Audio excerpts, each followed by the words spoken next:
PJ Gubernur Sumatera Selatan Agus Fatoni menghadiri launching pemilihan Gubernur dan Wakil Gubernur Sumsel tahun 2024-2029 bertempat di halaman kantor KPU Sumsel. PJ Gubernur Sumsel Agus Fatoni mengatakan pelaksanaan pilkada merupakan bentuk komitmen kita bersama mempersiapkan pemilihan Gubernur dan Wakil Gubernur Sumatera Selatan, Bupati dan Wakil Bupati agar bisa berjalan dengan sebaik-baiknya dan gunakan hak pilih.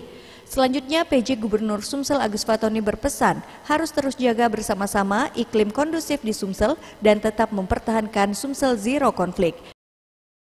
Sumatera Selatan dan juga di provinsi lain akan digelar pemilihan kepala daerah, dan saya berharap seluruh masyarakat Sumatera Selatan pada saatnya nanti dapat menggunakan hak pilihnya sesuai dengan hati nuraninya masing-masing. Selain itu juga mari kita bersama-sama jaga iklim yang kondusif di Sumatera Selatan. Kita telah menunjukkan pileg dan pilpres kemarin berjalan dengan baik.